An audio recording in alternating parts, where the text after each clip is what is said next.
Ô Celso, você se formou aqui, não foi? Sim, sim, eu sou da turma de 78, da turma do Venâncio. Isso, né? Eu sabia, estou ficando louco. Muito bem.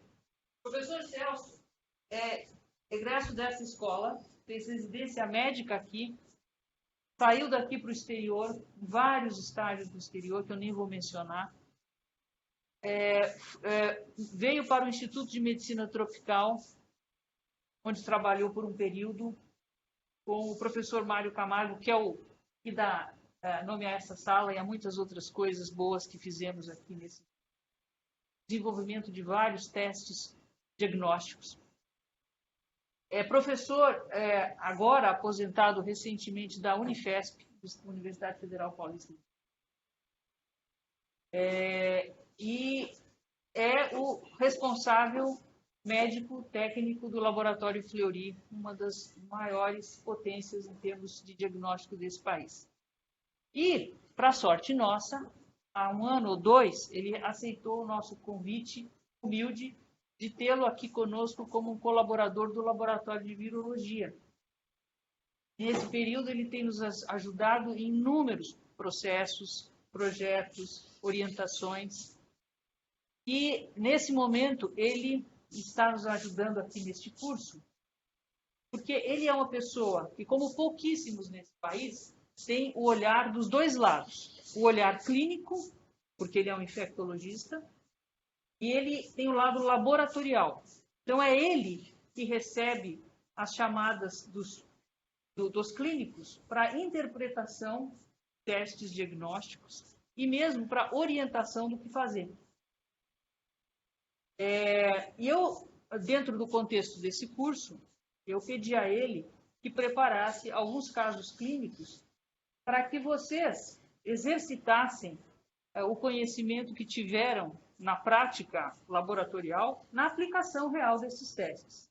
Porque não adianta nada eu saber que tem uma coisa que chama PCR, faz assim.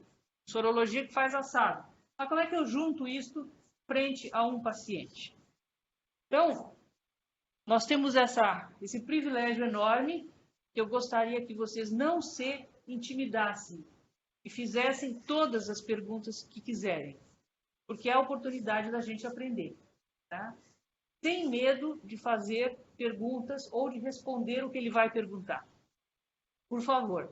É uma aula que deveria ser interativa, muito interativa. Então, a primeira coisa, eu estou falando aqui perto porque tenho máscara, porque tem microfone. Se ele fizer uma pergunta e você, Leonardo, responder daí, ele não vai ouvir nada. Então, eu vou pedir, por favor, que vocês se aproximem, tá? E que vocês participem. Quem for falar, senta nessa cadeira e fala. Senão, ele não vai ouvir nada, tá bom? Cássia, deixa eu só pedir uma coisa para você. Fala. Na sexta-feira passada, com a outra Aham. turma, você me contou, assim, bem superficialmente, qual era a formação do pessoal. Você Tá podia me perfeito. contar de novo, por favor? Muito bem. Nós temos um colega infectologista, os outros colegas são basicamente de laboratório, tá? Tá, Envolvidos com a área diagnóstica. Temos tá, farmacêuticos, além de farmacêuticos, biólogos. Biólogos. Farmacêuticos e biólogos, tá? Todos perfeito. envolvidos com testes diagnósticos, trabalhando. Um dos colegas trabalha com o Luiz Tadeu, é pós-graduando lá? Pós-graduando Luiz Tadeu em Ribeirão. Temos uma outra pós-graduando você, né?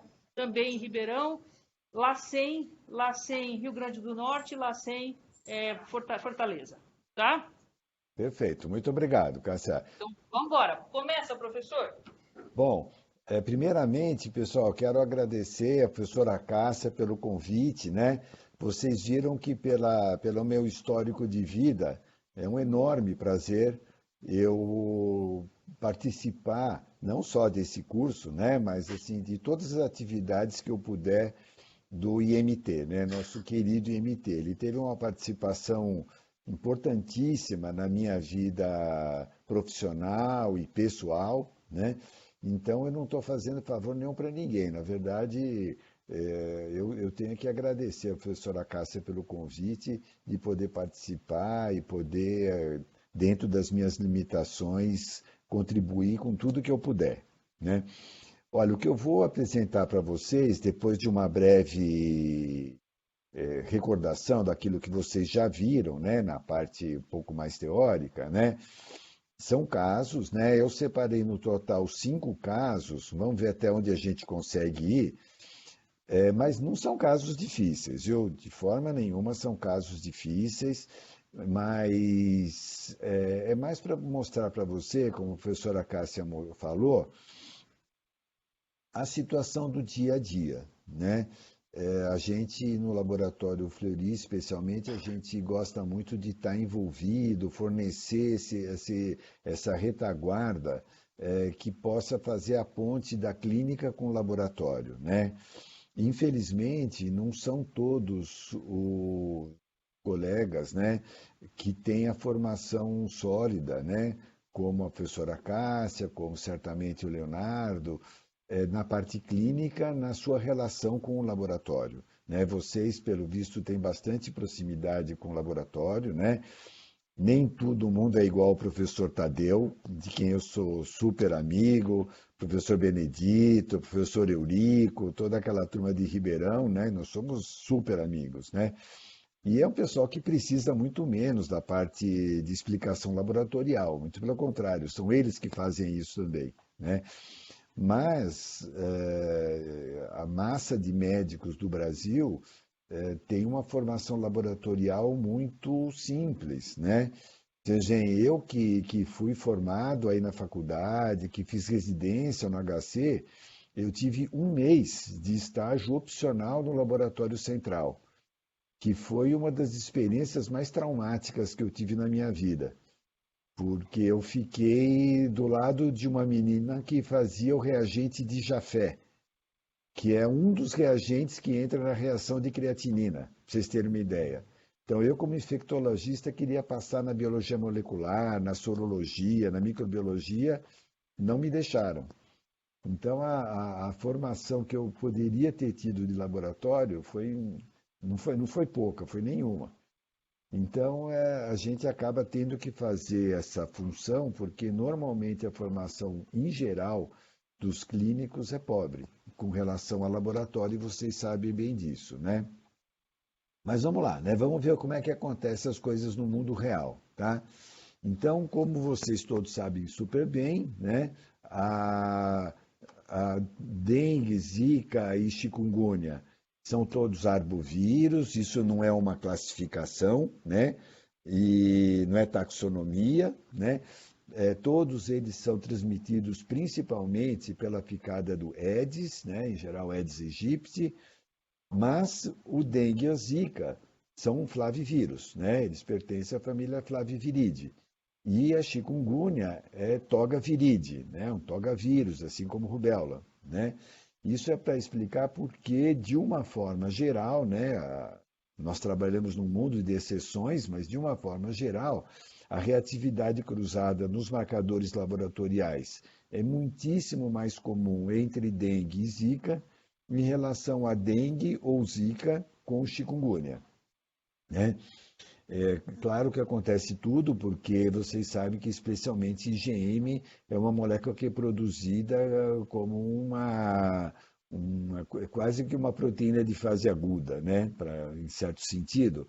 Então, você pode ter esse tipo de reação cruzada em qualquer reação aguda, né? Até para toxoplasmose, citomegalovírus, Epstein-Barr, tudo isso pode acontecer.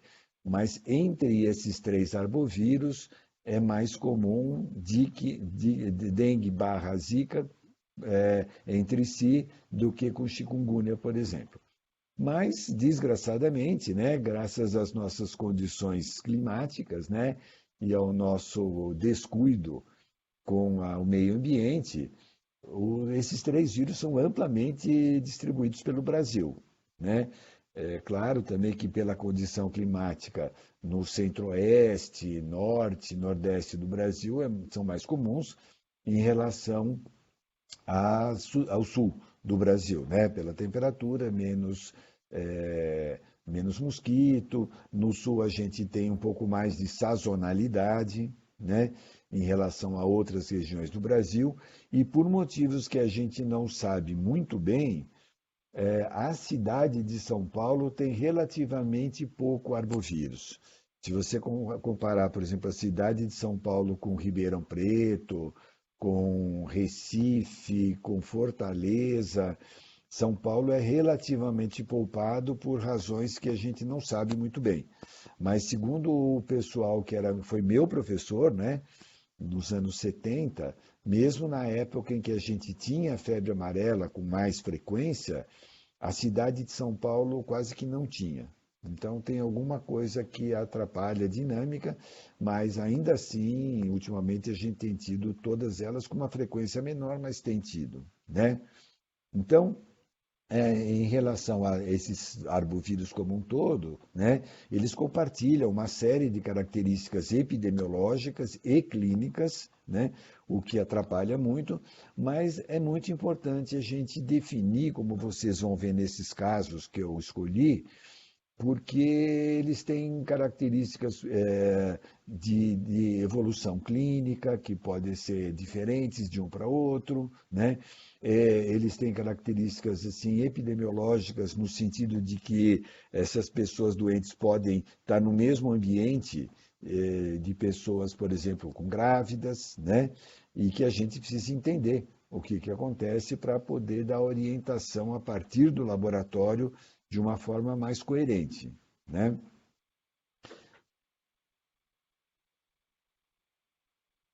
Então vamos lá, primeiro caso.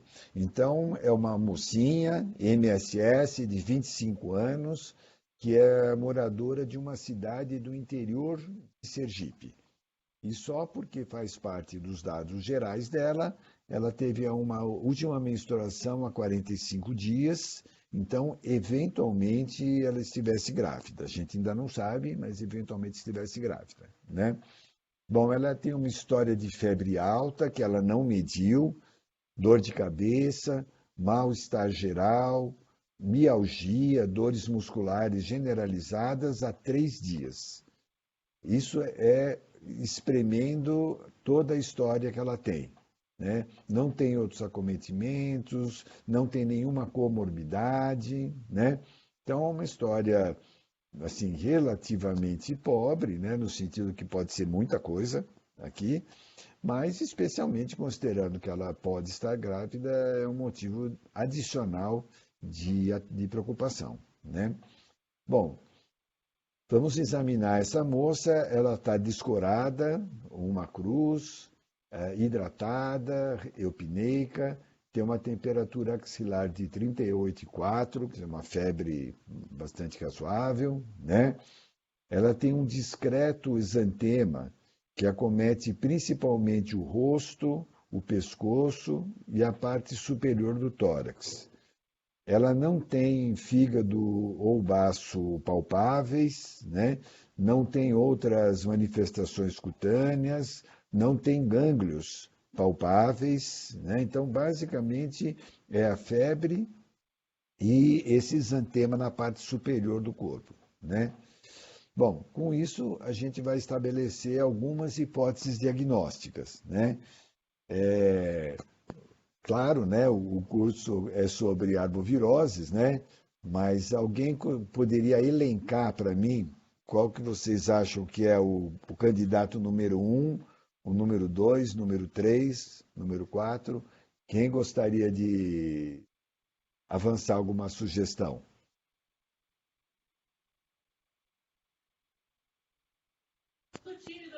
Chikungunya e Zika. Você ouviu, Celso? Ouvi? Zika, né? Primeira possibilidade, Zika, né? Mas Ah, falaram outras coisas aqui. Falaram ah, chikungunya e zika. chikungunya e Zika.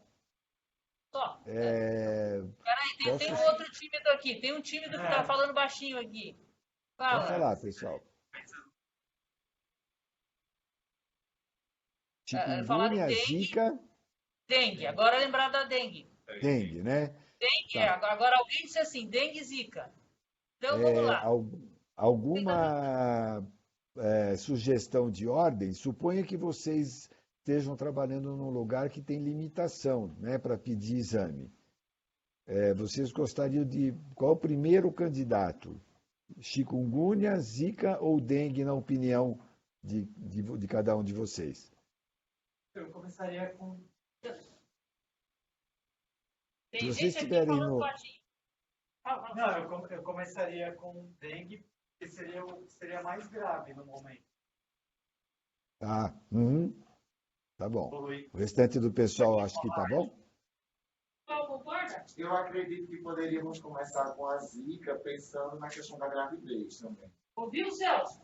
Ouvi, mas no sentido de você excluir essa possibilidade, né? É, Isso é uma das estratégias, né? Eu acho que é importante, talvez, dengue pudesse começar no sentido da possibilidade clínica, né? Mas, eventualmente, você começa por um outro para excluir. Bom, vamos tirar isso aqui da frente para poder ficar mais tranquilo, né? Tá bom, são essas as hipóteses mesmo. Claro, podia ser muitas outras coisas, mas principalmente essas três, né? Bom, aí a gente faz um hemograma, né, pessoal? Em primeiro lugar, porque ele é mais barato. Segundo lugar, porque ele chega mais rápido. E porque, às vezes, ele consegue levar numa direção ou outra, né? Às vezes ele consegue ajudar a gente. Então, ela tem 12,5 gramas de hemoglobina, um hematócrito de 40, ela não tem nenhuma alteração morfológica na série vermelha, tem um total de 5.600 leucócitos, com 2.100 linfócitos, sendo 10% atípicos. E tem 100 mil plaquetas. Vocês acham que isso leva mais numa direção ou outra?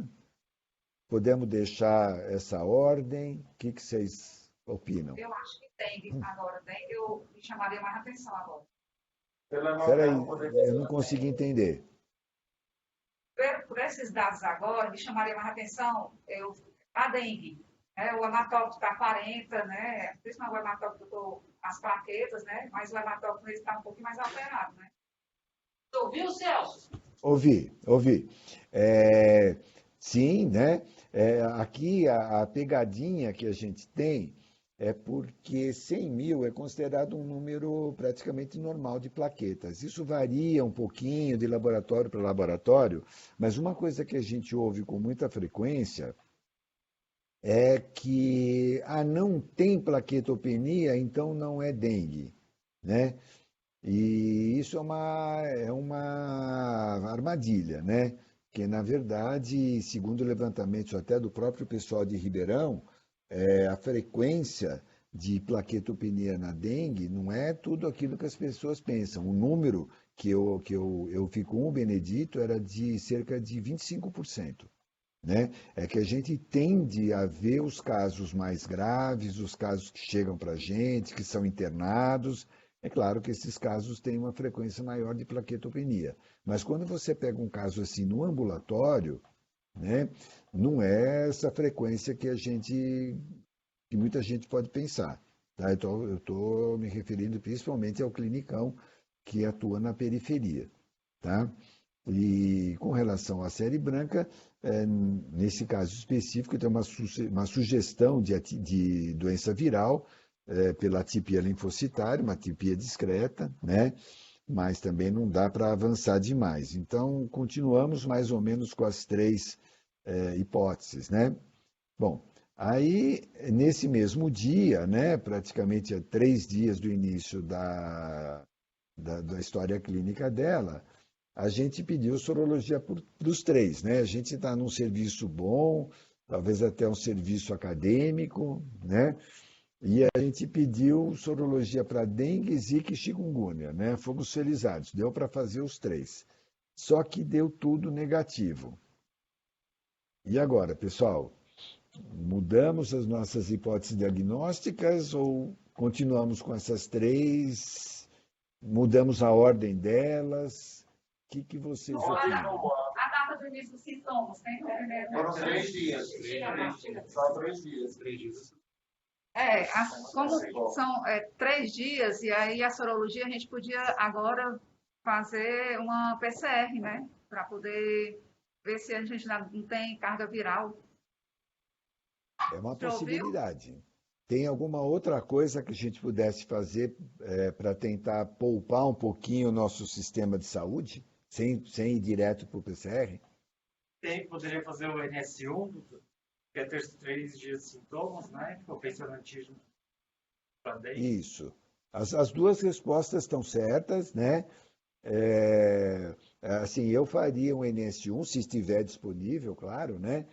É, até por uma questão de custo, né? E também vai depender do lugar que eu tiver, né? Se for um lugar que tenha PCR para dengue. Eu acho que a maior parte dos lugares vai ter o NS1, né? O NS1 é um teste que você tem duas versões, né? A gente tem uma versão que é imunocromatográfica, né? Aquele teste da tirinha, né? Parecido com o teste de gravidez, e a gente tem um teste tipo ELISA, né? O imunizimático, né? Então, as duas respostas são corretas, vai depender um pouquinho, talvez até o NS1 chegasse um pouco mais rápido. Se você está num laboratório tipo LACEN, que tem um volume maior, talvez vocês não tenham tanta demora para o resultado, né?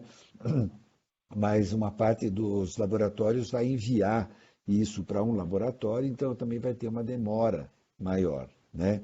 Então, realmente, a sorologia negativa 3 dias, isso é porque, novamente, pessoal, nós estamos falando aqui com pessoas especialistas, né?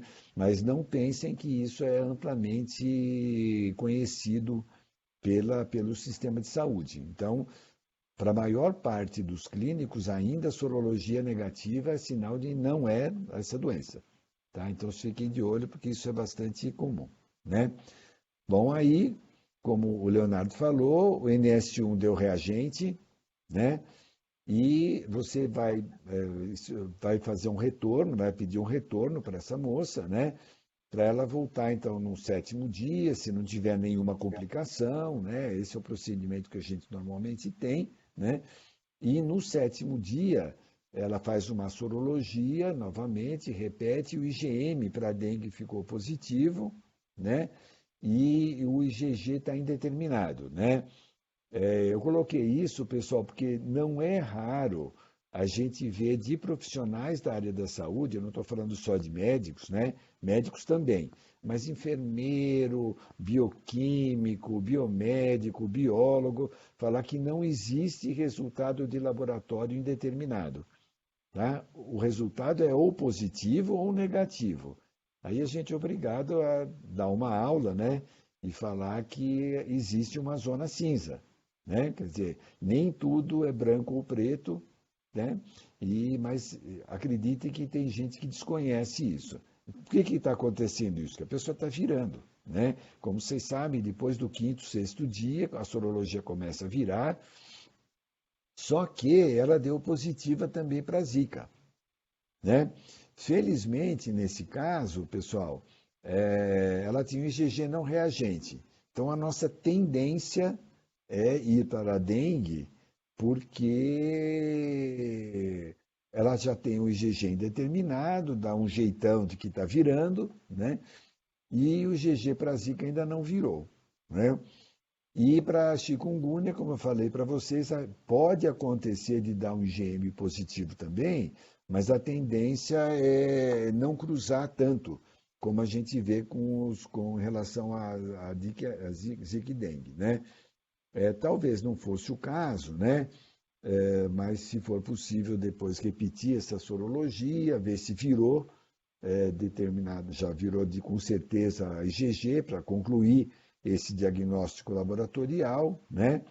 Ou, eventualmente, como falou a colega lá do Ceará, pegar o resultado da dengue, né? Do PCR, e vão ver se apareceu um PCR positivo, né? Então, isso ajuda bastante. Então, só para concluir, dali a alguns dias chegou o PCR para dengue, era positivo e fechou o diagnóstico, né? Se a gente não tivesse, aí eu sugeriria que a gente fizesse um segmento sorológico, porque a ausência de soroconversão da IgG para Zika também afastaria esse diagnóstico. Isso é uma outra coisa, pessoal, que é importante a gente ter em mente, porque as pessoas esquecem que a sorologia é uma coisa dinâmica, né? Se você, dali a alguns dias, não tiver a viragem da IgG, para nós não se constitui aquela doença. Quer dizer, você tem que ter conversão sorológica para você fechar o diagnóstico. Isso aconteceu para a dengue e não aconteceu para a zika. Mas lembre-se disso, porque eu lembro, não é arbovirose, mas só para vocês verem a complexidade. Há uns anos atrás, eu estava dando um curso sobre AIDS, né, HIV/AIDS, e era para gente de laboratório. Aí uma das perguntas que foi feita para mim era assim: nossa, doutor Celso, o senhor não sabe a situação que a gente viveu no nosso pré-natal? Tem uma moça fazendo pré-natal, desde o segundo mês, ela tem uma sorologia indeterminada para HIV, né? Aí foi feito o blot, ela só tem o P24, essa coitada passou a gestação inteira com esse quadro de indeterminado, ela passou uma gestação até o 8º mês com esse quadro, com uma faca no pescoço, ela não sabe se tem HIV. Bom, com certeza o marido já abandonou, né? Porque o marido fez sorologia negativo, então essa mulher aprontou alguma, né? E eu falei, mas ela é negativa, né? Não, mas como assim ela é negativa? Se você depois de 15 dias, 30 dias, depois do primeiro resultado indeterminado, não tiver um PCR positivo, isso é negativo. Quer dizer, não tem cabimento você fazer um segmento desse tamanho para a pessoa, com todo o estresse que ela está passando, tem que aparecer, tem que concluir esse diagnóstico. Ninguém fica todo esse tempo indeterminado, tá? Claro, agora a gente pode até fazer um PCR, se estiver disponível, você exclui isso. Mas não é inadmissível a pessoa com uma coisa dinâmica, como é uma sorologia, ficar todo esse tempo indeterminado. Tá bom? Então, fiquem atentos, porque não são conhecimentos amplamente difundidos, mesmo do pessoal de laboratório. Tá bom? Bom, então vamos lá para o caso seguinte. É um senhor de 65 anos que é lavrador lá em Cuiabá, Mato Grosso, né? Tem uma história de febre alta, ele sente o corpo quente, mas ele não mediu, dor de cabeça, um mal-estar geral, cefaleia, dores musculares e tem uma artralgia generalizada há 4 dias. Ele nega outros acometimentos e, como comorbidade, ele é hipertenso e está em tratamento ambulatorial. Tá? Então, novamente, pessoal, uma história que pode ser muita coisa, né? Mas é claro que ela se encaixa no perfil de uma arbovirose, né? Numa pessoa com idade, numa pessoa que tem hipertensão em tratamento. Então, nada muito rica essa história. No exame físico, ele está corado, hidratado, eupineico e tem uma temperatura axilar de 38,2, febril, né? Ele também não tem nem fígado, nem baço palpável, não tem gânglios, ele não tem nenhuma outra manifestação patológica cutânea, né? Mas ele tem dor, a palpação e a movimentação das articulações do cotovelo, dos joelhos e dos tornozelos, tá? Como é que vocês, dentro das arboviroses mais comuns, como é que vocês elencariam e por que esse quadro? Qual seria o primeiro teste específico que vocês fariam? Não ouvi. Chikungunya. Chikungunya. Agora eu ouvi. Tá. Em segundo lugar, dengue e zika em terceiro, tá? Provavelmente você colocou chikungunya por causa dessas dores, né, articulares. Agora, quanto que a gente pode se prender nisso, né? Quer dizer, dengue não dá dor articular? Zika não dá dor articular? Dá, né? Então, assim, tomar cuidado, porque isso serve para você fazer a primeira abordagem, digamos assim, tá? Mas assim, não é para a gente colocar todo esse peso, né? Porque é muito comum o paciente com dengue ter artrite, artropatia de uma forma geral, né? Ele tem dor à movimentação, não é exatamente um processo inflamatório, não é uma artrite propriamente dita, né? Mas vamos lá. Então, novamente, vamos começar pelo hemograma, mais barato, mais rápido, mais acessível, né? Vocês não estão obrigatoriamente no laboratório do professor Tadeu. Então, vocês vão ter que ver que vai mandar para um laboratório, talvez um laboratório, um Adolfo Lutz, lá de Ribeirão, vai demorar um pouquinho. Mas ele tem, então, hemoglobina de 14, o hematócrito de 44, não tem alterações morfológicas na série vermelha. Ele tinha 5.800 leucócitos, 2.200 linfócitos e 10% de atípicos. E 110 mil plaquetas. Mudou alguma coisa, pessoal? Vocês querem mudar a ordem das coisas ou podemos deixar chikungunya, dengue e zika nessa ordem? Não, doutor, com a plaqueta, talvez eu subiria a hipótese de dengue, assim. Você acha que pelo fato da plaqueta estar boa, também você deixa dengue um pouco mais para baixo? É isso? Entendi bem? Não, eu colocaria dengue subiria assim, com essa plaqueta. Ah, dengue subiria em relação Ele a está chikungunya. valorizando essa plaqueta. Está valorizando a plaqueta meio baixa, né? Sim, é uma possibilidade, sim, né? A tendência, se você comparar os casos de dengue e chikungunya, provavelmente os casos de dengue têm com mais frequência plaqueta meio baixa, né? A gente considera mais frequentemente entre 120 e 150 mil a contagem de plaqueta, a maior parte dos laboratórios. 110 é um pouquinho baixo, né? Isso pode ser decorrente só de um processo infeccioso, né? Mas sim, é uma coisa que poderia mudar um pouquinho essa ordem, tá? Aí também, né? Para variar, todas as sorologias negativas, né? Então, a pessoa está no 4º dia, também não tem nenhuma novidade. A rigor, né, pessoal, é melhor nem pedir, né? Porque senão nós estamos onerando quem é que está pagando por esse exame, que pode ser nós mesmos, né? Se for um exame feito pelo SUS, um laboratório público.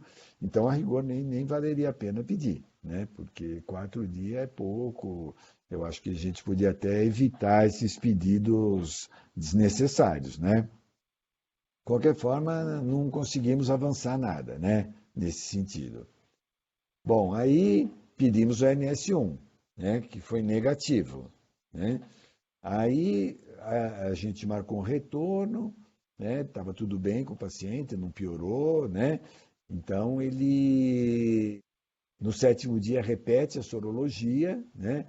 E ele está com IgM indeterminado para dengue, uma IgG negativa para dengue, sorologia para zika negativa, sorologia para chikungunya IgM, reagente e IgG indeterminado.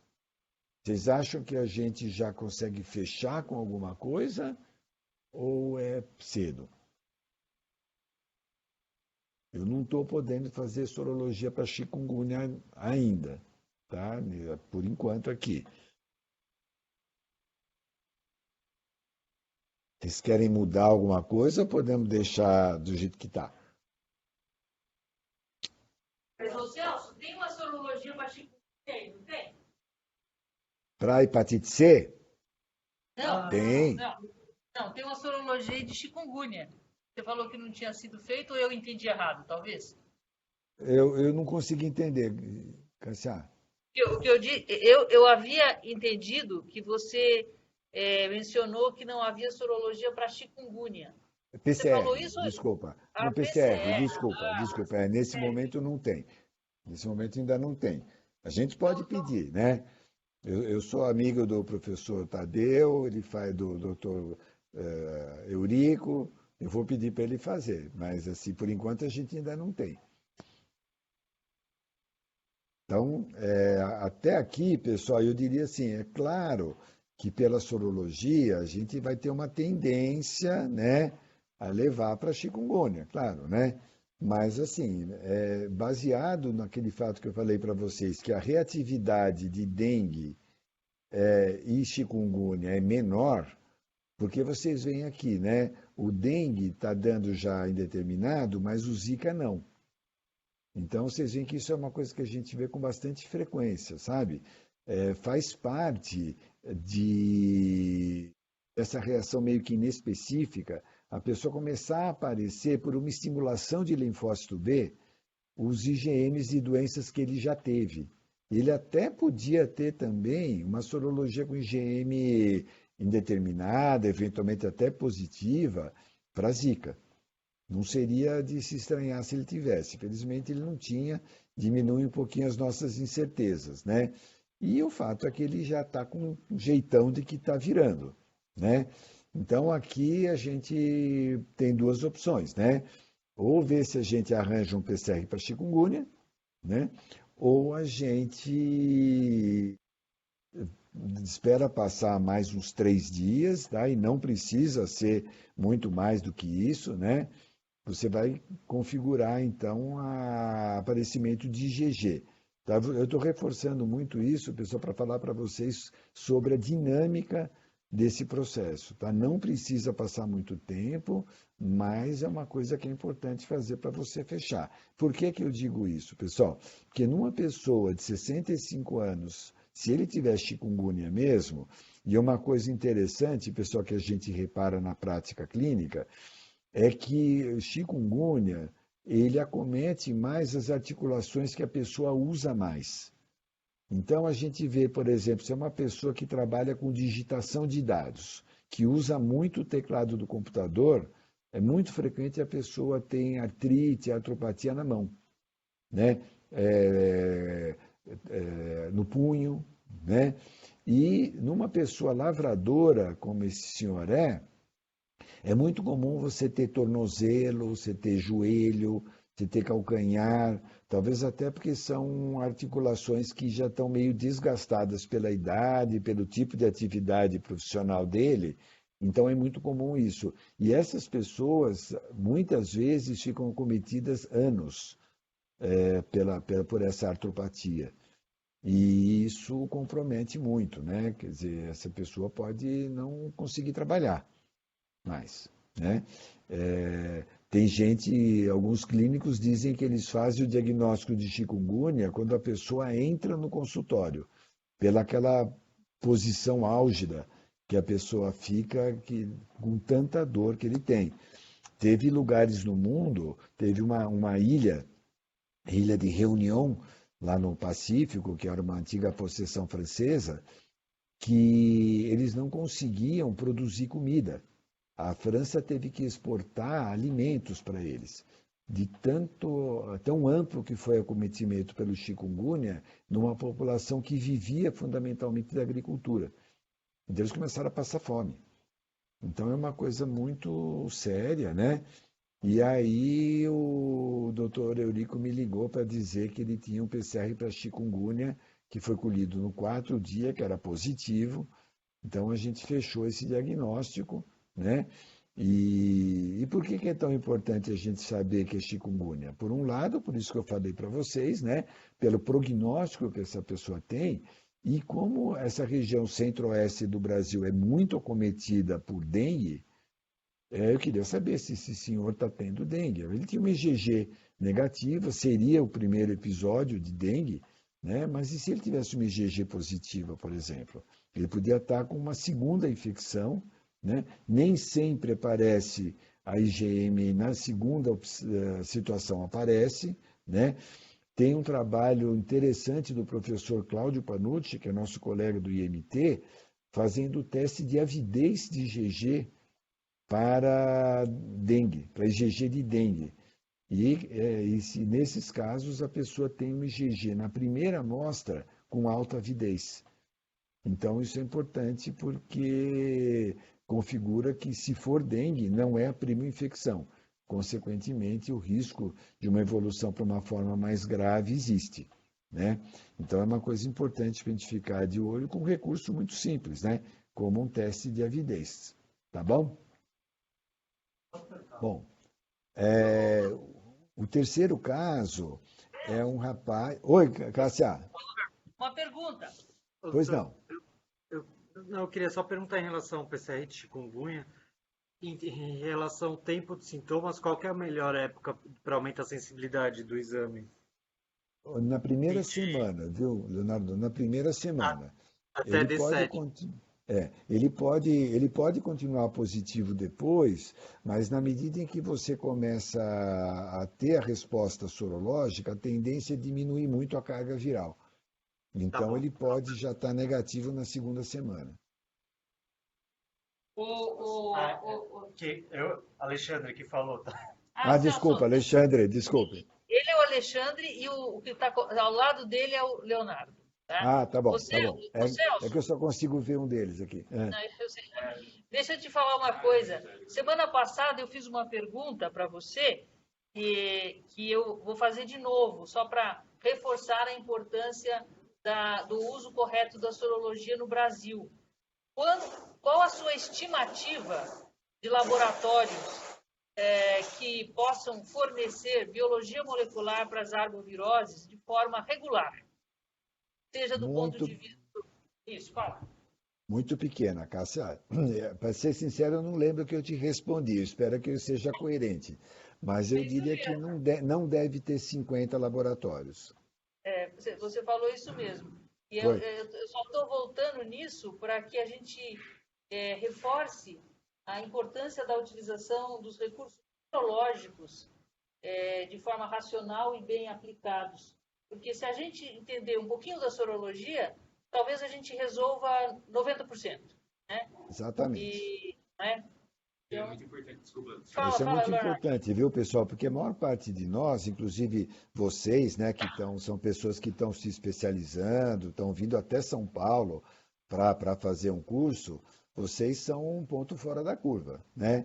Porque não é amplamente distribuído. Uma coisa é você ter capacidade de fazer PCR e até fazer, outra coisa é você oferecer o serviço. Porque também é outra coisa, né? Você pode até ter, mas você não mantém isso regularmente, então não vale, né? Porque a coisa não está disponível. Agora é o Leonardo, né? Isso, professor, sou eu. Pois não, Leonardo. Então, eu estava falando, eu pensei porque, por exemplo, o pessoal que trabalha no LACEN, o Alexandre, que é médico, né? A gente que está na pesquisa no laboratório é muito engraçado, porque a primeira coisa que eu falaria, vamos fazer uma PCR de chikungunya, porque nós fazemos PCR como uma coisa comum. E é extremamente interessante a gente ver a importância da sorologia para esse tipo de análise, porque a gente não tem essa vivência clínica, né? De entender, tipo, olha, eu não posso pedir uma PCR para todo mundo desregrado, né? E entender como é utilizado e a maneira como é utilizada essa sorologia. Para mim, que estou na parte de pesquisa dentro do laboratório, fazendo PCR, a bel prazer e a sorologia também, é super importante entender isso, porque para mim é muito comum fazer a biologia molecular como regra. E agora, com esses casos até agora, é muito interessante ver como a sorologia tem uma importância definitiva, né? Tanto no vamos economizar ou vamos fazer uma coisa mais bem bolada. E assim, eu achei que eu fiquei meio que na desvantagem, porque eu não entendo nada de quadro clínico. O senhor está apresentando os dados hematológicos e eu estou assim, interessante. Interessante, porque eu não sou clínico, mas que bom. Então está cumprindo. Tá, estou aprendendo. Estou aprendendo. Estou achando muito bacana. Só para agradecer ao senhor sobre isso. Imagina, é um prazer, viu? Muito obrigado pela gentileza. Mas olha, isso que você falou é uma coisa realmente importante, porque no mundo real, os laboratórios mais acadêmicos, mais de pesquisa, encaram o PCR meio como o dia a dia, né? Porque não tem nada, assim, ele faz isso várias vezes por dia para vários vírus diferentes, né? O pessoal da biologia molecular dos LACENs faz PCR para um monte de coisa, então não vê isso como uma coisa complexa, né? mas isso é a exceção da exceção, né? E a gente precisa pensar, pessoal, no nosso sistema de saúde, no financiamento do nosso sistema de saúde, porque senão a gente quebra, né? E tem um outro detalhe, pessoal, a imensa maioria dos convênios não paga PCR. Tá? Então, quem não tiver acesso a algum laboratório público, né, não vai conseguir isso. Então, vamos fazer um PCR, o cara tem convênio, sim, mas não paga, né? Então, pra vocês aí. Diga lá. Shirlene lá em Ceará, só fazendo uma colocação. Muitas vezes a gente se depara diante de um pedido médico de PCR com 7 dias, né? Ou então de uma sorologia com 3 dias. E muitas vezes a gente já conversou aqui, obrigada, orientada, não, faz porque o médico ele tem a palavra final, né? Então, já no LACEN a gente já discutiu essa questão. Vamos fazer análise, vem o pedido médico é coerente, né? E aí, só que a gente fica numa certa situação um pouco desconfortável. Saia justa, né? Você fica com a saia justa. Pronto, a palavra certa. Então, às vezes a gente se vê na situação de fazer o exame, né? Porque a gente não está ali na clínica daquele paciente de verdade, né? Não está no contato direto do paciente. Então, a gente também se vê nessa situação, né? Às vezes a gente é colocado a fazer, mesmo sabendo que pode dar um resultado negativo, mas o pedido médico é soberano, né? Às vezes é um laboratório.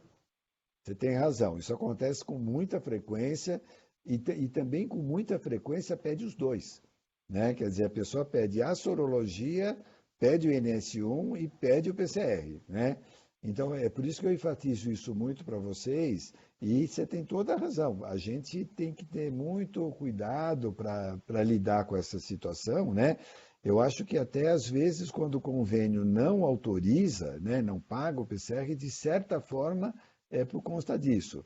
Eu acho complicado você dizer que você não paga nunca, porque tem situações que justifica, né?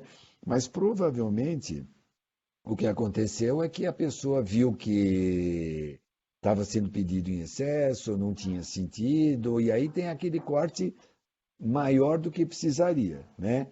Mas eu posso dizer para vocês que boa parte da atividade didática que eu tenho é para ensinar os médicos a pedir direitinho, porque a gente também fica com essa ideia de que todo mundo está no IMT, todo mundo está no HC, todo mundo está no Hospital São Paulo, na Santa Casa, está na Federal do Ceará, está na Federal de Pernambuco, né?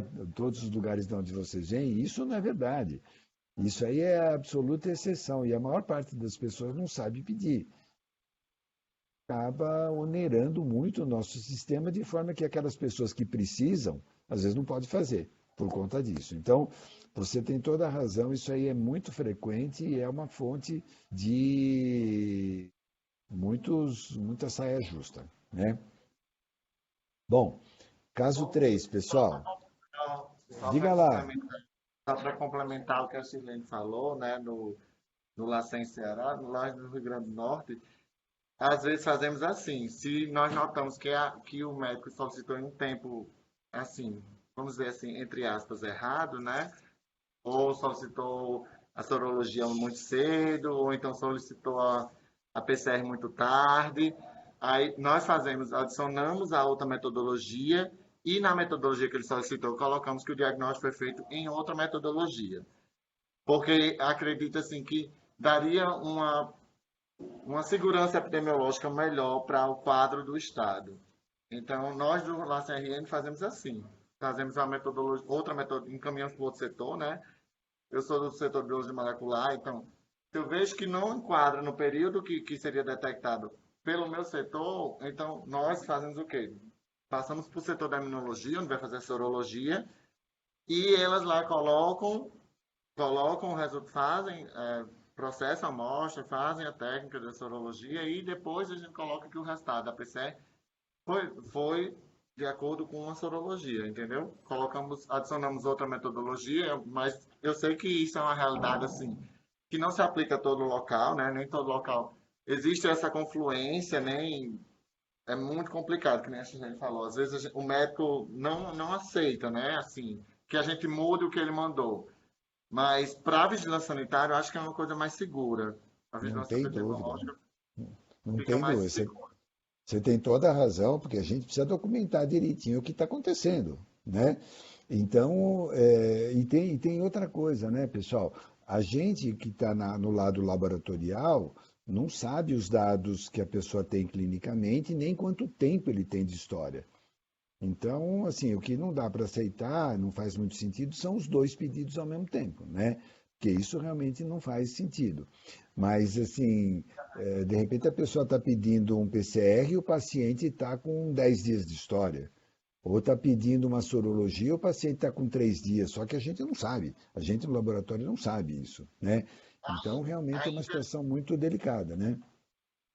Pode ainda falar. temos ainda temos uma certa vantagem, porque para eles colocarem no sistema, eles têm que colocar a data de início de sintoma, da data de Ah, notificação isso é e importante. a data de início de sintomas. Então, quando eles preenchem a ficha do Sinan e também preenchem no sistema, né, que nós utilizamos o GAL, né, o GAL Rio Grande do Norte, lá, o GAL Ceará, Uhum. então eles têm que colocar, é um É item um campo obrigatório de obrigatório, né? cadastro, é um item obrigatório. Então, isso ajuda muito a podermos fazer essa troca, né, de metodologias, porque se não é aplicado, então nós temos a justificativa, ó, colocou que o dia tal, então nosso teste só é sensível a tal dia, então isso ajuda muito. É tanto que nós já instruímos ao pessoal da coleta, do setor de coleta e recebimento de amostras, que eles façam essa troca e já avisem, né? Quando eles fazem, eles já fazem a troca. Isso é Porque eles já importante, sabem, muito já estão importante. instruídos que até tal dia vai para o setor de biologia molecular e a amostra até tal dia vai para o setor. Ou quando eles têm alguma dúvida, eles têm total abertura de chegar no setor e dizer, ó, chegou essa amostra, tal dia, vocês vão receber ou vocês vão passar para o setor da imunologia. Aí fica uma troca boa. Então, eu acredito que também o que acontece nos laboratórios tem que ter a abertura e tem que ter um pacto, né, entre os setores. Os setores têm que estar Claro. unidos, e assim, conversando sempre. Às vezes, o que acontece? As meninas, o pessoal da tecnologia, eles vão e dizem, vocês querem primeiro alicotar a amostra de vocês? Porque fica complicado, né, a contaminação. Então, É, é o que eu sempre falo lá. Primeiro vem para a biologia molecular, para depois ir para a imunologia, se for o caso. claro. Quando, às vezes, a mesma amostra, o médico solicita muitas sorologias e, além disso, vai fazer uma PCR.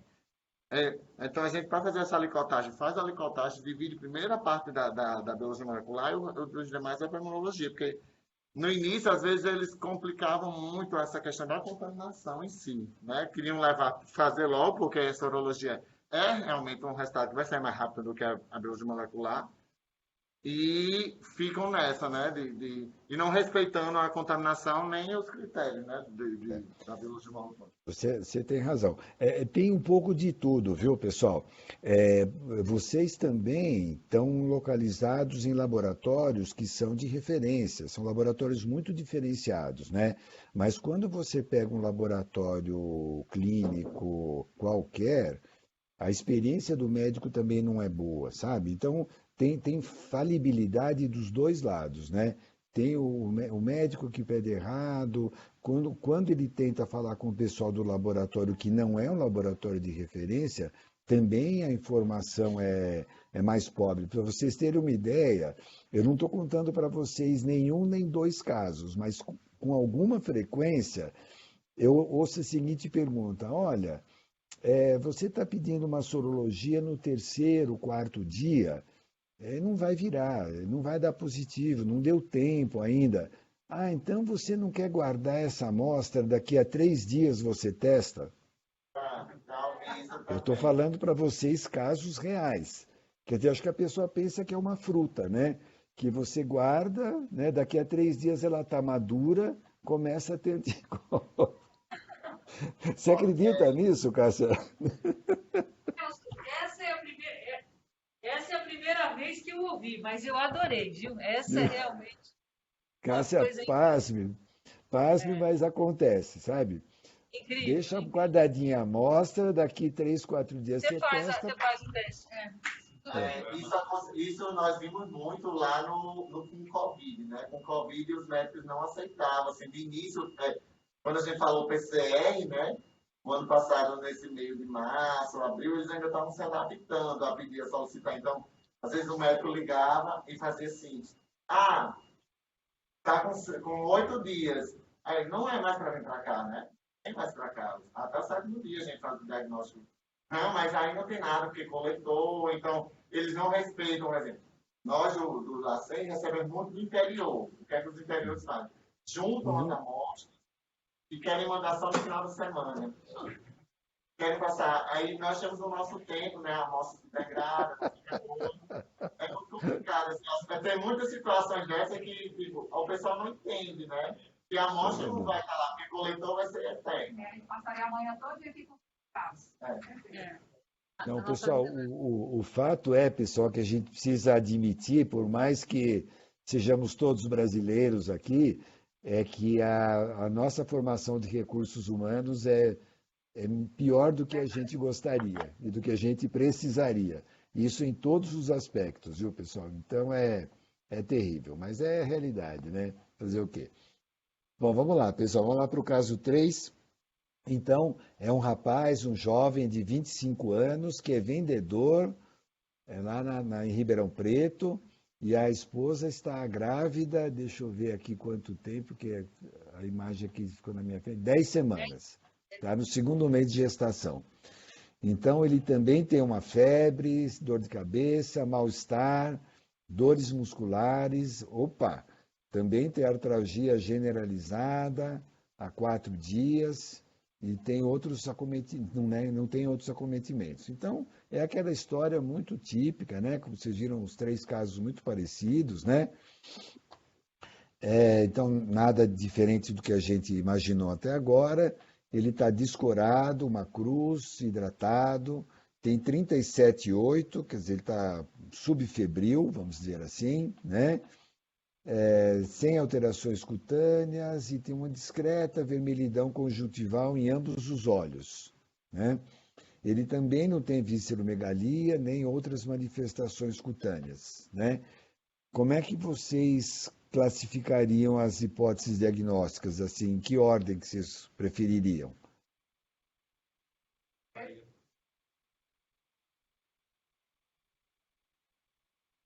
Em primeiro lugar, Zika. Zika em primeiro? Alguma opção para o segundo? Pode ser dengue, pode ser chikungunya. Professor. Como, desculpa? Eu acho que seria dengue, segundo. Se você prefere dengue, né? Tá. Eu acho que seria chikungunya em segundo lugar, talvez. Chikungunya, né? Tá bom, então temos duas Tem opções. uma dúvida aqui em relação ao segundo lugar. Tem gente que Tá, acha então- que é dengue, tem gente que acha que é chikungunya. pela- O primeiro é dengue. Essa conjuntivite jogou o Zika lá para cima, mas, pessoal, pode acontecer com dengue também, tá? Não esqueçam, pode acontecer, né? Mas é claro que é mais comum com Zika. Agora, a segunda opção, dengue ou chikungunya, é difícil, né? É difícil a gente desempatar aqui. Por outro lado, é uma coisa importante, né? Porque nós precisamos ver o que pode acontecer com essa moça, se ela está grávida, se é Zika mesmo, né? Então, vamos ver lá como é que está o hemograma dela. Também um hemograma sem nem muitos comemorativos, né? Uma hemoglobina de 13,5, hematócrito de 46, né? Está meio pouco hemoconcentrada, sem alterações morfológicas na série vermelha, 7.000 leucócitos, 2.000 linfócitos, sem atipia e 90.000 plaquetas. Muda alguma coisa, pessoal? A Zika ainda em primeiro lugar e dengue em segundo. Dengue já assumiu um outro Não, a papel gente aqui. continua com Zika em primeiro e agora dengue em segundo. Tá, então trocamos a segunda opção por dengue e zika. Claro, essa plaquetopenia, né, joga um pouco mais para para dengue, né, em relação à chikungunya, por exemplo, né? Tá? Eu vou aceitar aqui para ficar fazendo a tradução, porque fica mais prático. Tá bom, obrigado. Então vamos lá. Agora, para variar, né, sorologias negativas, né? Ele está com quanto tempo de história mesmo? Era 4 dias. 4 dias, então realmente não dá para fazer milagre, né? Mas assim, novamente, pessoal, usem e abusem da sorologia a partir do momento que dá para ser usado, tá? Bom, aí dengue, NS1 negativo, ótimo, então vai mudar de posição esse dengue aqui provavelmente, né? Aí já ele voltou, né? Você já orientou ele que é para não ter relacionamento sexual com a esposa, né? Porque se for Zika ele pode ter uma contaminação sexual, vocês lembram? Então, todos aqueles cuidados que a gente vai antecipar pensando na possibilidade de Zika, né? E ele já está com IgM indeterminado para dengue e IgG reagente. Opa, né? E tem IgM para Zika e IgG indeterminado. E sorologia para chikungunya, tudo negativo no 7º dia, então isso vai tornar a possibilidade de Zika mais forte e menos forte para chikungunya. Agora, como é que fica aí, pessoal, esse IgG reagente para dengue? Eu acredito que esse GG da dengue deve ter sido de uma outra doença passada, né? Uma outra dengue passada. Não é dessa dengue, não é dessa doença de agora. Muito provavelmente. Então, isso aí está correto, né? E isso é uma outra coisa que nem sempre está na cabeça de quem pede o exame, tá? Se a pessoa tem no 7º dia um IgM que ainda está virando e um IgG positivo, se é que é dengue, não é a primeira vez.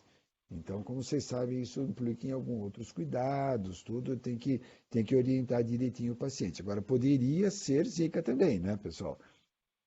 Na verdade, ele poderia estar tendo um IgM, porque, como eu falei para vocês, o diagnóstico de dengue secundário não é simples. Tá? Muitas vezes o IgM não fica positivo, muitas vezes o NS1 não fica positivo, né? Então não dá para a gente descartar totalmente a possibilidade de ser dengue com base nisso. Ele pode ser Zika e a gente tem que sempre orientar no sentido de poder ser. Mas esse é o tipo do caso que era bom a gente fazer biologia molecular, né? Porque realmente é difícil, né? Se tiver uma infraestrutura boa, até porque é muito mais barato, eu faria, por exemplo, avidez desse IgG, né? Porque provavelmente vai dar uma IgG de alta avidez, né? Mas isso também, se biologia molecular já é incomum, teste de avidez é menos ainda, o que é uma coisa que eu nunca entendi, né? Essa sala que vocês estão sentados tem o nome de uma das pessoas que pela primeira vez fez o teste de avidez no Brasil, que é o Dr. Mário Camargo, né?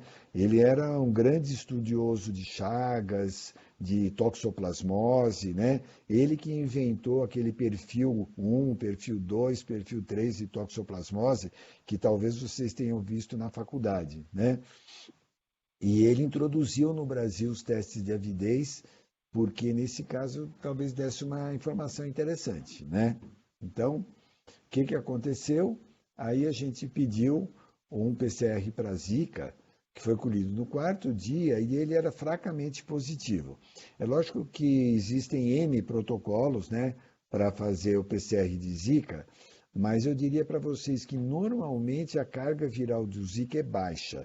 Eu não sei se vocês têm essa vivência, mas é muito baixinha a carga viral e no nosso laboratório o PCR para Zika a gente considera positivo até um CT de 34. Então, o CT de 32 já está ali, né? Ele já está quase negativo, mas é isso que acontece mesmo, né? Felizmente, ele era positivo, né? Então, isso permitiu a gente concluir, né?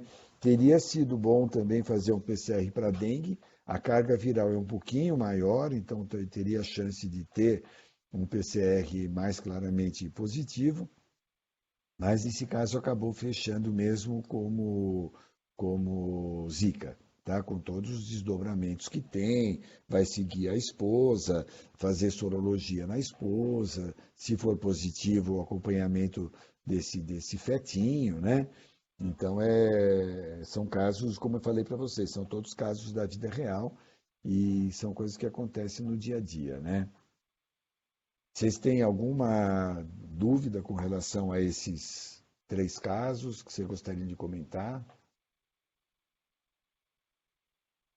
Ô Celso, Pois não, Cássia. eu vou colocar uma pergunta aqui. Eu estou num lugar onde eu não tenho PCR para nenhuma dessas patologias, tá? O que é que você recomendaria para o clínico fazer com o acompanhamento sorológico desse caso?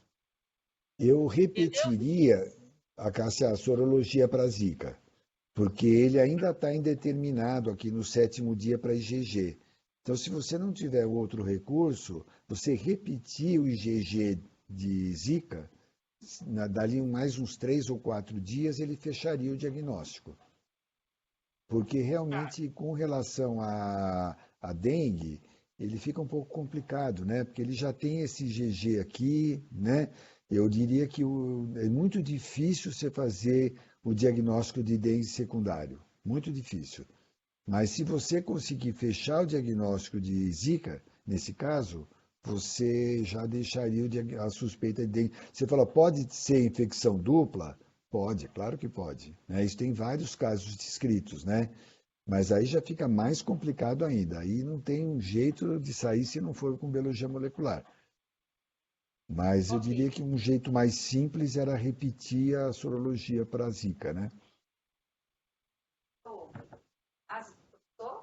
Fazer uma pergunta. Pois não. Está me ouvindo? Abaixa um pouquinho mais só para ouvir você melhor, por favor. Não, você. Pronto. Porque a gente lá no laboratório, muitas vezes o material do paciente já chega coletado a partir do 7º dia. E aí é pedido arbovirose. A gente faz Zika, chikungunya e dengue, né? E aí Zika e dengue, eles testam na sorologia reagente. Aí a gente não tem como fazer a PCR. Vamos supor assim, tanto pela questão dos dias, já faz um pouco mais de dias, e porque não tem. E lá no laboratório a gente não libera como dengue ou Zika, a gente libera como reagente para flavivírus. O senhor concorda? Olha, assim, é uma situação meio delicada, especialmente considerando que ela tem a esposa grávida, né? E porque aí você vai seguir caminhos diferentes, né? Porque se for dengue é uma coisa, se for Zika é outra. Uma outra forma de você tentar resolver isso do ponto de vista do clínico seria fazer a sorologia da esposa, né? Porque o que você quer, na verdade, é saber se a moça se contaminou ou não, né? É claro que, do ponto de vista de saúde pública, seria legal você saber se é dengue ou Zika, né? Mas eu acho que, do ponto de vista prático, assim, do casal ali, era mais importante você poder definir na moça se ela se contaminou ou não, né? Poderia também fazer a urina, né? A urina, a carga viral talvez fosse um pouco mais alta. Na urina, você disse? Isso tem razão, bem lembrado, bem lembrado. Tem alguns trabalhos mostrando que você pode ter uma virúria por um tempo mais prolongado. Você tem razão. Eu não tinha lembrado disso, mas é uma possibilidade, sim. É uma possibilidade. Então, no caso, seria bom orientar, por exemplo, nós ainda estamos em dúvida na sorologia, né? Vamos fazer uma coleta de urina e fazer a virúlia. Sim, essa é uma opção. Outra possibilidade, pessoal, aí vai depender muito da capacidade do laboratório de guardar a amostra congelada. Mas uma outra possibilidade é pegar esse material da primeira sorologia e fazer o PCR ali. Porque se você já está com essa preocupação que vocês falaram, de estar passando um pouquinho o tempo ideal de fazer o PCR, se você tiver essa primeira amostra congelada, Eu posso dizer para vocês que uma das grandes fontes das minhas brigas com o pessoal que administra o laboratório é porque eu sempre quero guardar as amostras por mais tempo do que eles deixam, né? Doutor Celso, onde o senhor quer que eu enfie tanta amostra? Não sei o quê. Mas assim, eu acho que a gente deveria ser capaz de guardar a amostra, pelo menos até dar tempo do clínico ver o resultado, né? Poder ter alguma outra ideia.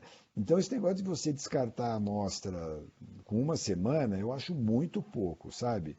Então, eu acho que sempre que vocês puderem guardar a amostra por um tempo maior, eu sei que não é fácil, eu imagino o LACEN de vocês que recebe a amostra de um monte de laboratórios, o tamanho do freezer que vocês têm que ter. E tem que ter frisado, né? Porque isso é RNA. E RNA degrada com muita rapidez, né? Então é importante que isso seja frisado, né? Menos 20 pelo menos, né?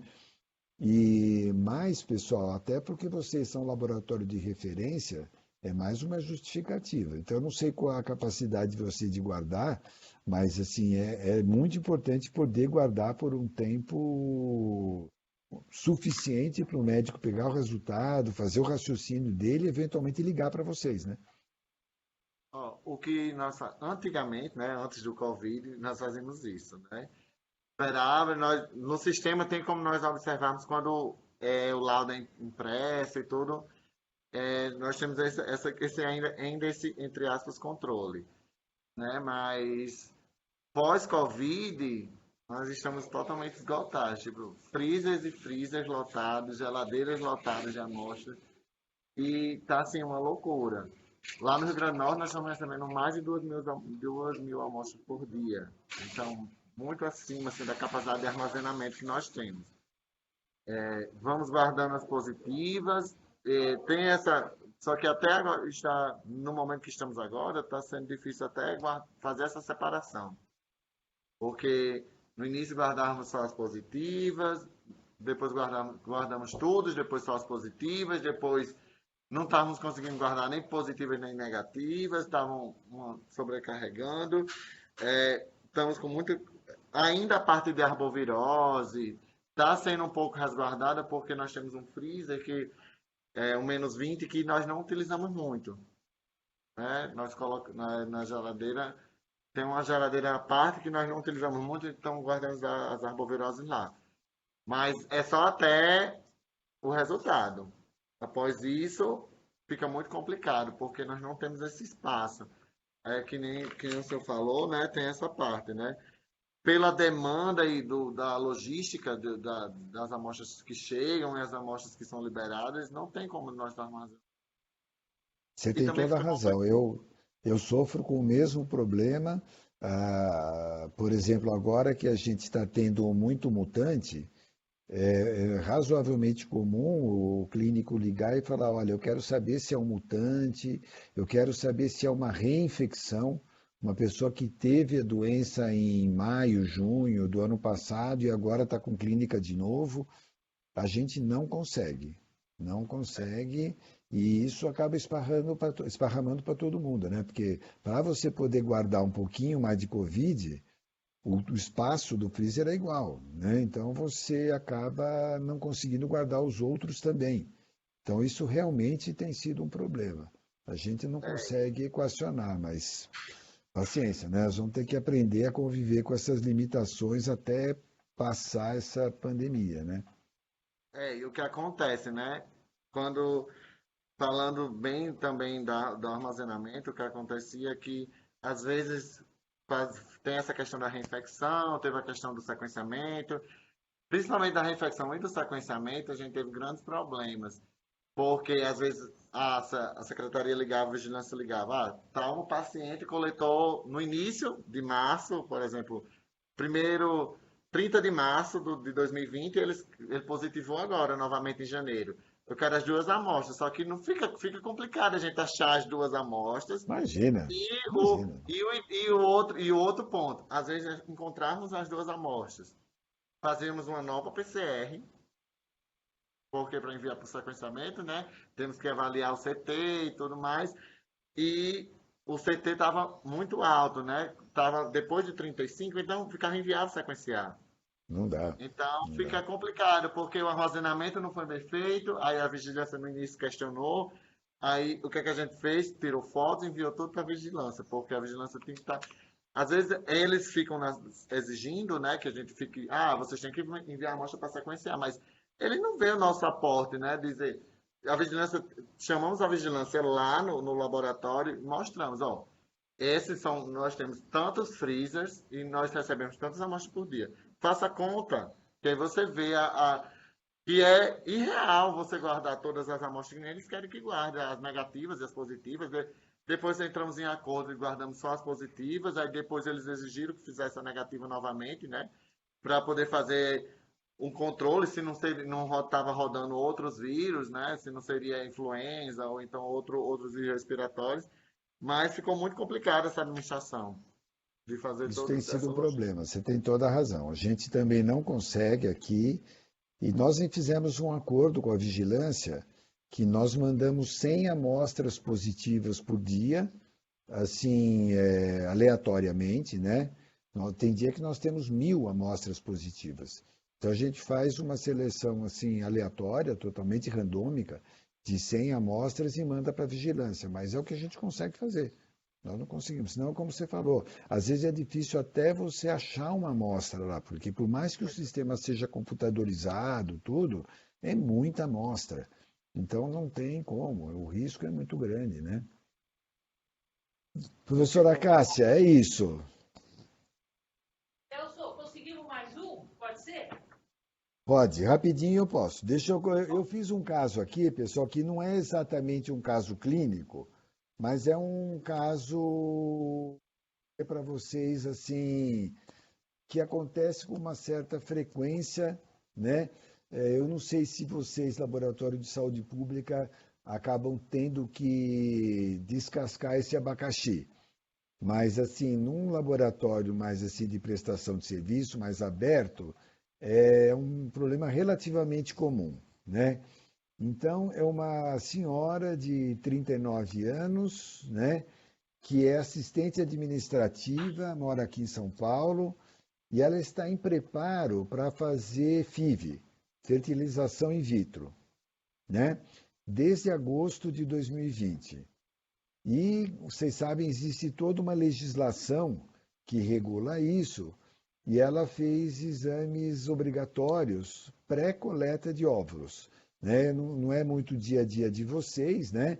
Mas assim, você tem que fazer toda uma indução da ovulação, todo um preparo hormonal para a coleta de óvulos, né?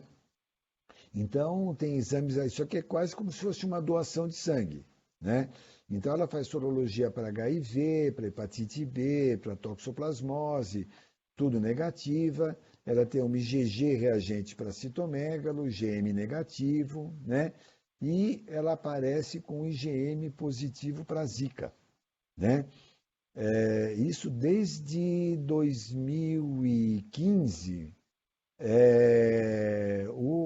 a Anvisa passou a exigir que para você poder fazer a coleta de óvulos, você tivesse uma sorologia negativa para a Zika.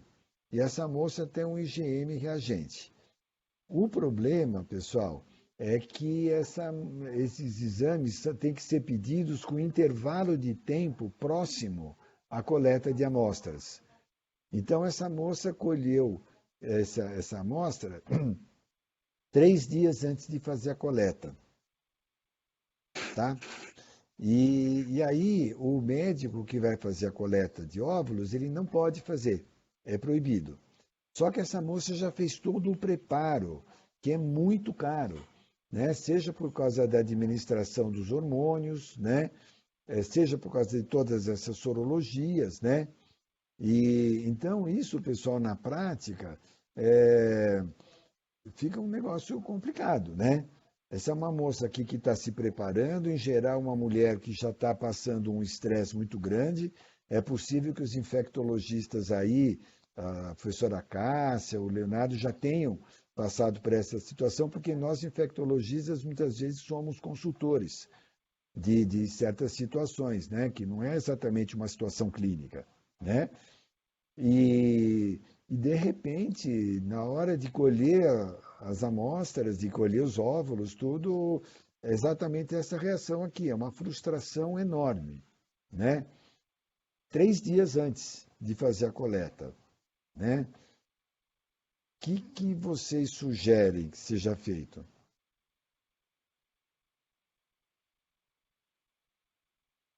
Boa pergunta, né? Não sabemos, é uma situação muito difícil. Então, pessoal, isso é só para dizer para vocês que vocês sempre orientem, quando vocês tiverem oportunidade, o pessoal que é infectologista, que vai dar essa consultoria, o pessoal de laboratório, que lembrem que você pode ter que ter um tempo para, não é repetir esse exame, mas uma outra coleta. E 3 dias depois, pode não ser um tempo suficiente para virar isso, tá? Para vocês terem uma ideia, o tempo que a pessoa precisa ter para fazer essa sorologia, pela legislação, é de 1 mês. Então, não deixe para fazer 3 dias antes da coleta. E outra coisa, pessoal, não façam só IgM, porque, por motivo de economia, o médico, nesse caso, acaba fazendo IgM, mas ele não faz IgG. Então, quando você tem o IgM reagente e o IgG não reagente, existe uma chance enorme de ser o IgM falsamente positivo. Só que o único jeito que você tem de saber isso é você repetir a sorologia depois de uns 3, 4 dias aproximadamente. E talvez isso inviabilize todo esse preparo que essa senhora já fez. Tá? Agora, cá entre nós, pessoal, eu acho uma coisa esquisita, né? Porque esse preparo para fazer uma coleta de óvulos custa aqui em São Paulo mais ou menos R$ 20.000. E aí a pessoa economiza 150, R$ 200 para não fazer uma IgG. Quando, na verdade, isso poderia ajudar muito a resolver o problema. Né? Porque o fato de ter um IgM reagente e IgG não reagente, vamos pensar, será que por acaso uma pessoa que não tem clínica nenhuma, moradora na cidade de São Paulo, em que a gente quase que não tem zika, você pegou a pessoa exatamente naquele momento que ela tem IgM positivo e IgG negativo? É altamente improvável, né? Então, é para dizer para vocês que a gente precisa pensar nessa hora com um conjunto de dados, né? Inclusive epidemiológicos, né? Porque é um tremendo de um azar a gente imaginar que essa pessoa colheu sangue exatamente nessa janela, que deve ser uma janela de 3, 4 dias, que ela não tem clínica, que realmente pode não ter, numa situação que não tem ocorrência da doença, mas não dá para garantir que não tenha nenhum caso, tá? Então, isso aqui é mais para a gente raciocinar com essa situação de mundo real, né? E que a gente pode ser obrigado a opinar e orientar sobre a melhor forma de proceder. E o que você ia opinar, professor Celso? Ela é do Hospital Albert Einstein. E veja bem, o que a gente pode fazer rápido? PCR. No caso dela, estando no Albert Einstein, eu ligaria para o João Renato e falei, João Renato, faz aí um PCR para Zika, porque isso ele consegue fazer de um dia para o outro e muito provavelmente esse PCR é negativo. Você vai falar, ele poderia ser negativo porque a carga viral é baixa? Pode, mas como toda a probabilidade é muito baixa de ser Zika, o que o médico fica muito preocupado, Zika, Cássia, nessa hora, é não ter um resultado negativo. Agora me conta uma coisa, que eu não lembro, isso é uma normativa da Anvisa, né? Eu não lembro inteira. Se você fizesse uma PCR para ela, viu, negativa, como a gente esperaria, ou imaginaria, a maior chance é que se fosse só um falso positivo para essa IgM, não é? Eu posso, pela lei, pela norma da Anvisa, indicar a fertilização? Eu não lembro, você lembra? Olha, eu acho que isso não está na lei, viu, Cássia? Se não me engano, isso não está na lei. Mas eu acho que você teria uma boa justificativa para isso, né? porque a alternativa que você tem é cancelar todo o processo, né, e fazer uma nova coleta que vai ser daqui a um mês. Outra coisa que eu não falei, mas uma coisa que Mas é que o médico é mercenário, o médico vai querer cobrar tudo de novo, tá? vai. Então o que que acontece? A moça é pobre, ela juntou tal. Então, assim, por isso que eu estou pensando uma alternativa que eu não lembro se a Anvisa permite. O Alexandre ia falar alguma coisa? Não, porque eu sei que nos casos, quando confirmar, né, a Sociedade de Ginecologia e Obstetrícia está recomendando 6 meses após. Se eu não me engano, a OMS está um ano. Não, isso é outra coisa. Isso é outra coisa. A minha pergunta é: eu faço uma PCR, tá? Deu negativa. A Anvisa permite? Está escrito isso ou não está escrito? Isso aqui eu não lembro. Isso que o Alexandre falou é quando você faz diagnóstico de Zika, né? Isso é outra coisa. Mas assim, o que acontece com muito mais frequência, pessoal, é assim, não é a primeira vez que essa moça vai colher óvulos. E aí ela já tem uma sorologia exatamente desse tipo na vez anterior. Então, aí, o que a gente faz, né? Isso seria uma saída para essa situação especial. Eu coloco uma observação assim: o fato de não haver conversão sorológica para IgG desde a amostra colhida no dia tal, que foi a última vez que ela fez a sorologia, indica que esse resultado positivo para IgM é inespecífico. Aí eu nunca tive um retorno dizendo que deu problema. Porque aí você conclui, né? Você fala, essa moça teve essa mesma situação há 3 meses atrás. Aí ela reprogramou a coleta de óvulos, só que ela tem que fazer de novo a sorologia e dar o mesmo perfil. O fato de ter mantido esse perfil me permite concluir que não é Zika. Tá? Isso que eu falei para vocês, que é muito importante vocês olharem esse aspecto dinâmico da sorologia. Porque isso muitas vezes resolve o problema. Né? Então, quando é a primeira vez é mais complicado, né? Porque você não tem esse segmento sorológico e às vezes não dá tempo de fazer.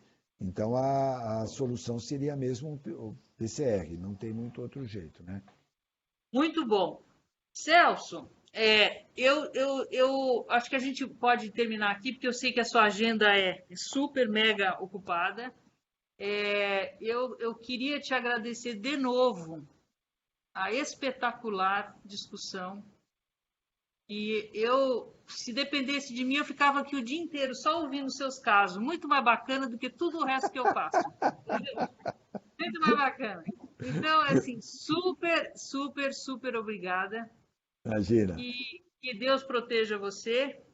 Que você continue sendo essa pessoa maravilhosa em todos os cantos, entendeu?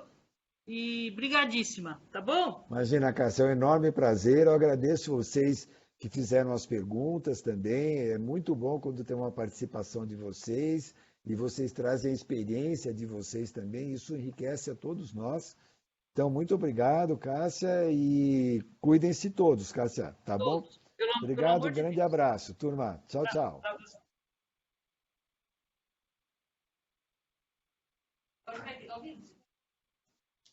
Tchau, tchau. Tchau.